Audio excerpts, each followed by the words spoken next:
Oi pessoal, tudo bem? E aí, como passaram de quarta-feira passada pra cá? Focados? Tá bom. Final de ano chegando, né? Mas não tem problema não, fica aqui com a gente que a gente tem solução para todas as questões, você não precisa se preocupar com isso. Voltando ao assunto, né? O nosso foco aqui, dando continuidade ao vídeo da semana passada, que era sobre saúde mental. Eu fiquei de continuar esse assunto com vocês nessa semana e vou precisar, acho que de mais 1 ou 2 semanas para concluir esse assunto, para que os vídeos não fiquem muito extensos e vocês não fiquem cansados de ficar olhando para minha cara aqui no vídeo falando. Para dar continuidade a esse assunto, né, só relembrando o que foi dito na semana passada, eu falei sobre saúde mental, né, sobre as 2 doenças que estão sendo consideradas os maus do século, que é a depressão e a ansiedade. Comentei também que a maior prevalência de depressão e ansiedade são em nós, mulheres, por causa dos nossos hormônios, né? Nós temos aí uma questão hormonal um pouco mais ativa e rebelde, vamos dizer assim, que os homens. E também índices assustadores com relação a esses 2 transtornos, né? Com relação à nossa saúde mental. E falei, né? Não sei se vocês lembram, eu vou fazer uma breve recapitulação aqui. Se por acaso tiver alguém assistindo esse vídeo que a pessoa compartilhou com você ou que chegou aqui nesse vídeo de alguma outra maneira que não sabe do que eu estou falando, esse vídeo ele está salvo, se for no meu Instagram, ali no IGTV, ou então no meu canal do YouTube, você pode ir lá e assistir a primeira parte desse vídeo para não ficar assim perdido no assunto. Ou até mesmo a pessoa que te trouxe aqui para o grupo, ela tem esse acesso a esse vídeo anterior e ela pode compartilhar com você. Tá? Então, lembram as causas que eu falei, as principais causas, né, da depressão no vídeo passado? Se vocês não lembram, eu vou relembrar aqui. Primeira, é um estilo de vida inadequado, sedentarismo, alta competitividade social e uma alimentação desequilibrada. Né? Que, aliás, eu fiquei bastante feliz, entendam, com relação à parte que eu falo que eu fiquei feliz, não feliz pela doença, mas feliz porque nós, coaches aqui, é exatamente esse o nosso trabalho e nós temos como atuar diretamente nesses 4 fatores. Né? Porque, veja bem, o nosso trabalho aqui com vocês, a gente tem 5 pilares, que são a reeducação alimentar, a suplementação, o exercício físico, o coach e a inserção na comunidade, por isso nós estamos aqui dentro de um grupo.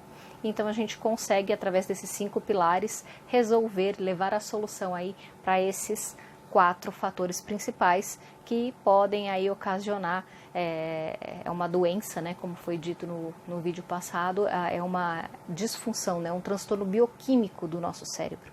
Então não é coisa da imaginação, nem mimimi, nem frescura, nem nada disso não. Realmente é uma doença e existem fatores fisiológicos que causam essa doença, tá? Então uma coisa que eu tenho certeza que que vocês se interessaram foi o fato de eu ter dito que a nossa a alimentação está diretamente relacionada, né, com essas questões de ansiedade e depressão, assim como o exercício físico também pode prevenir e até ajudar a tratar a depressão. Tá? Antes de explicar exatamente o porquê, né, e como a nossa alimentação e o nosso estilo de vida influencia, né, tanto na piora ou na melhora, de acordo com a ausência ou presença, né, desses fatores, eu preciso que vocês entendam algumas questões fisiológicas que acontecem no nosso corpo, tá? E é sobre isso que eu vou falar hoje nesse vídeo e na semana que vem eu vou direto às questões mais específicas da importância de como a nossa alimentação e o exercício físico podem ajudar nesses quesitos. No tempo do homem das cavernas, acho que é de conhecimento de todos aqui, o homem primitivo, ele precisava caçar o seu alimento, né? Então ele saía na floresta e ele ia ali caçar, ou ele ia colher frutos e ele ia caçar animais para que ele pudesse se alimentar. E isso desprendia um grande gasto, né, de energia, e ele também tinha que estar preparado, porque ele estava ali numa floresta onde tinham vários perigos entre animais, desde cobras, né, até animais, leões, enfim, plantas tóxicas. Então tinha que estar ali sempre prevenido, sempre preparado, né? E é isso que eu quero explicar para vocês. Existe uma parte do nosso cérebro chamada amígdala, que ela é responsável por essa preparação.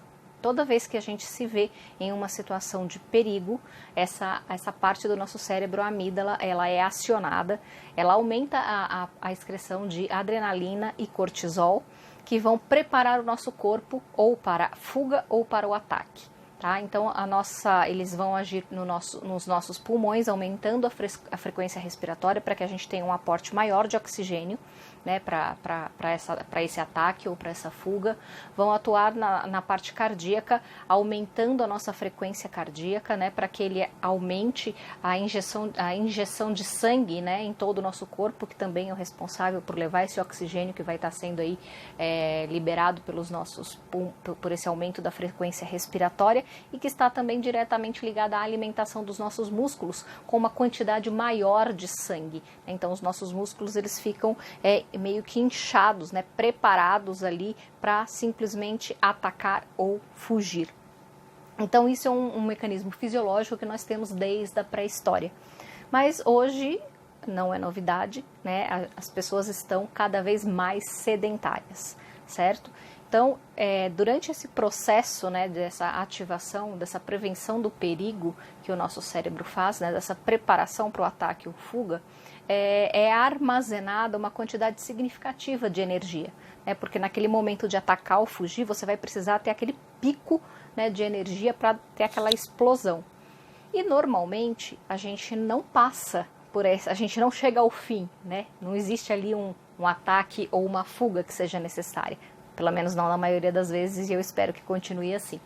Então essa energia que foi produzida, ela fica acumulada no nosso corpo, tá? Então ela é uma energia que é produzida para uma função específica, mas essa situação não acontece, e ela que deveria ser gasta imediatamente após essa situação, ela fica armazenada e acaba sendo convertida em uma, vamos dizer assim, influência não muito positiva para o nosso corpo, porque fica uma energia acumulada, acaba gerando tensão, irritabilidade, cansaço, enfim, uma série de fatores aí. E hoje, na nossa vida moderna, o que nós mais temos, principalmente quem mora aqui em São Paulo, né, são situações de estresse. Então imagina comigo, eu vou mencionar aqui algumas situações. Você vai fazer uma entrevista de emprego, né? Você está desempregado, precisa sustentar sua família, tem pessoas ali que dependem de você, e você, depois de muito tempo desempregado, consegue uma oportunidade de emprego e hoje é o dia da sua entrevista. Então você vai ficar ali naquela expectativa, né, para o seu corpo. Isso é você tem ali aquela sensação iminente de perigo, porque para você precisa solucionar um problema.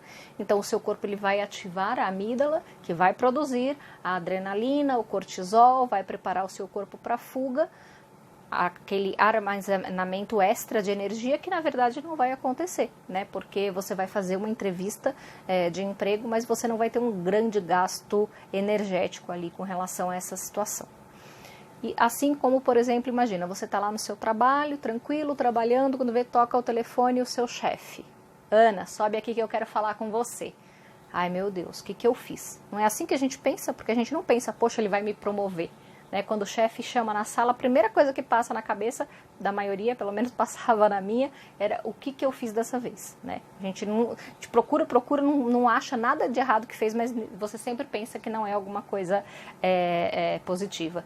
E essa é uma outra questão também, que o nosso cérebro acaba boicotando a gente aí nos fatores, que acaba predispondo também essas doenças, essas questões de saúde mental, essa tendência a pensar e esperar sempre o negativo. E a gente precisa se policiar com relação aos nossos pensamentos, porque ele tem sim uma influência muito grande na fisiologia do nosso corpo, através desses hormônios que são secretados.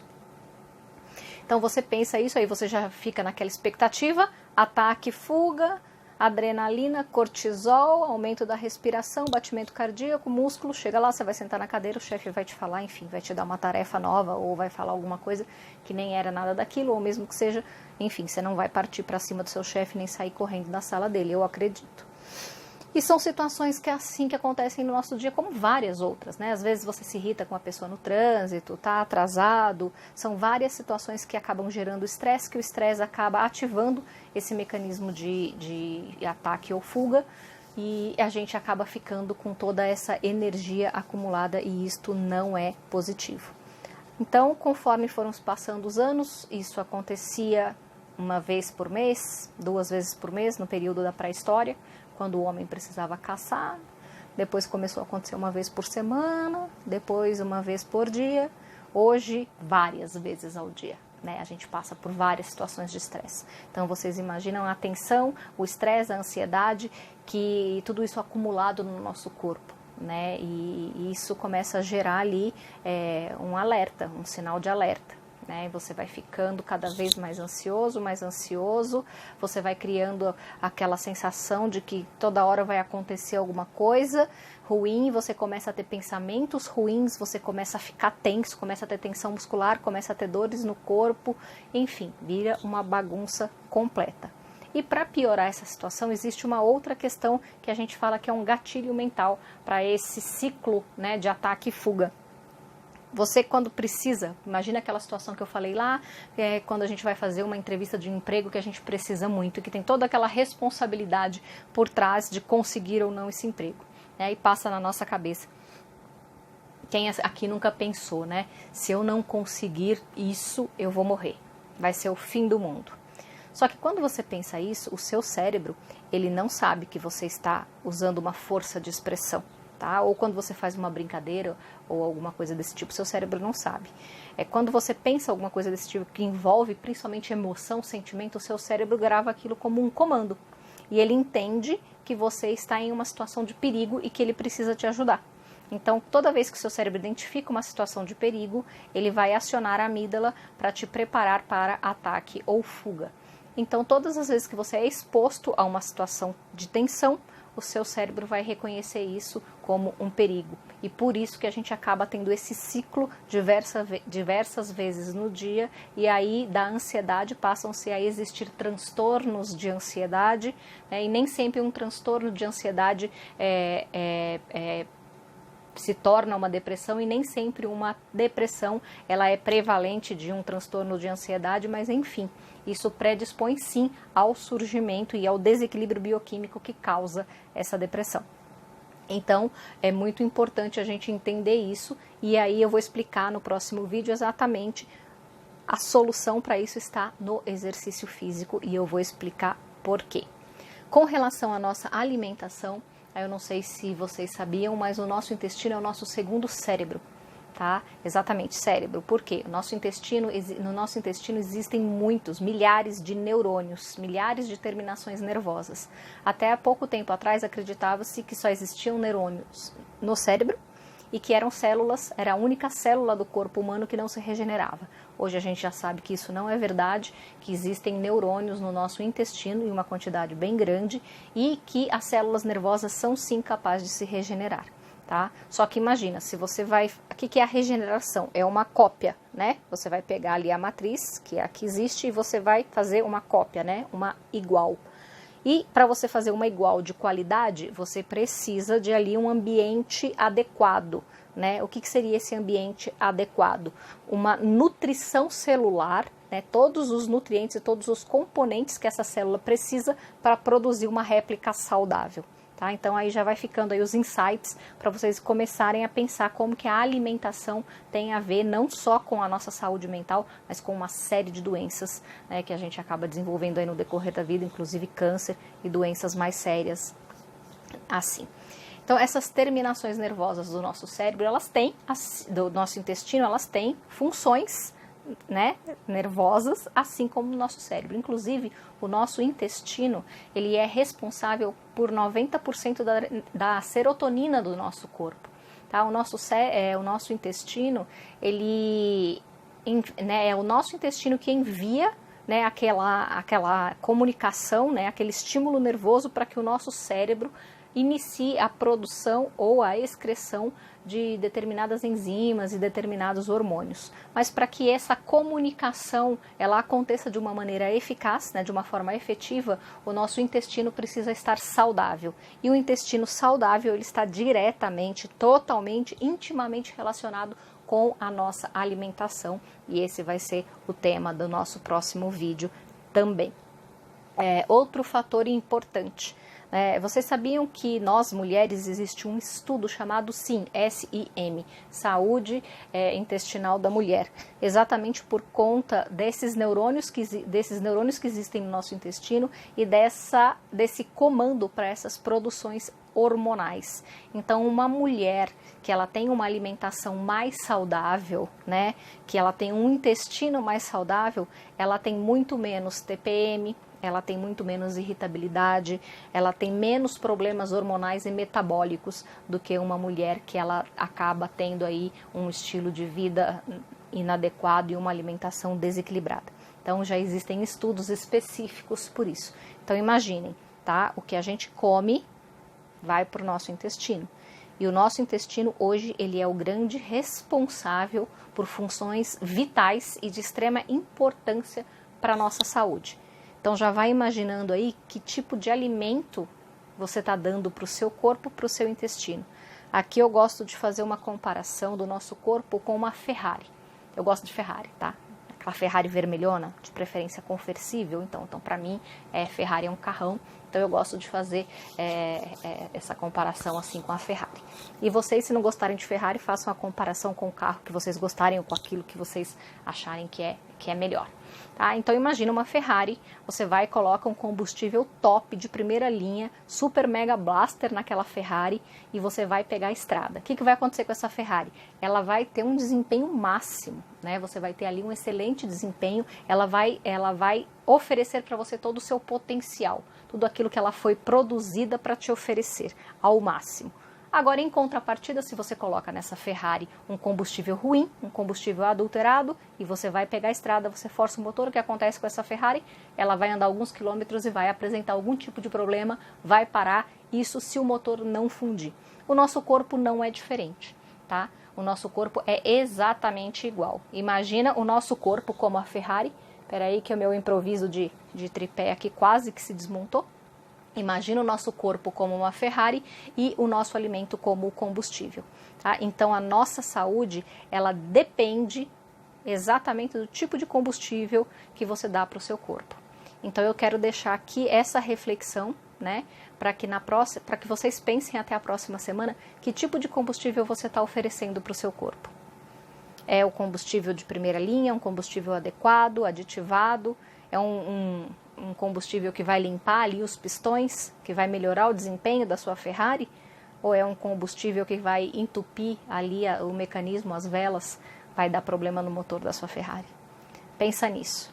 Cada vez que você for comer, o que você for comer, e aí eu tô falando da nossa rotina, do nosso dia a dia, e não das exceções, porque elas existem, e eu sei que nós estamos no final do ano, e a gente vai usar desse critério das exceções agora no final do ano, nas nossas confraternizações e festas, mas fica essa reflexão aqui. Que tipo de combustível você oferece para a sua Ferrari? E aí na próxima quarta-feira, a gente vai falar um pouco mais sobre o assunto com vocês de uma forma mais específica, falando diretamente do exercício físico e da alimentação. Tá bom? Tenham todos uma boa semana. Até semana que vem.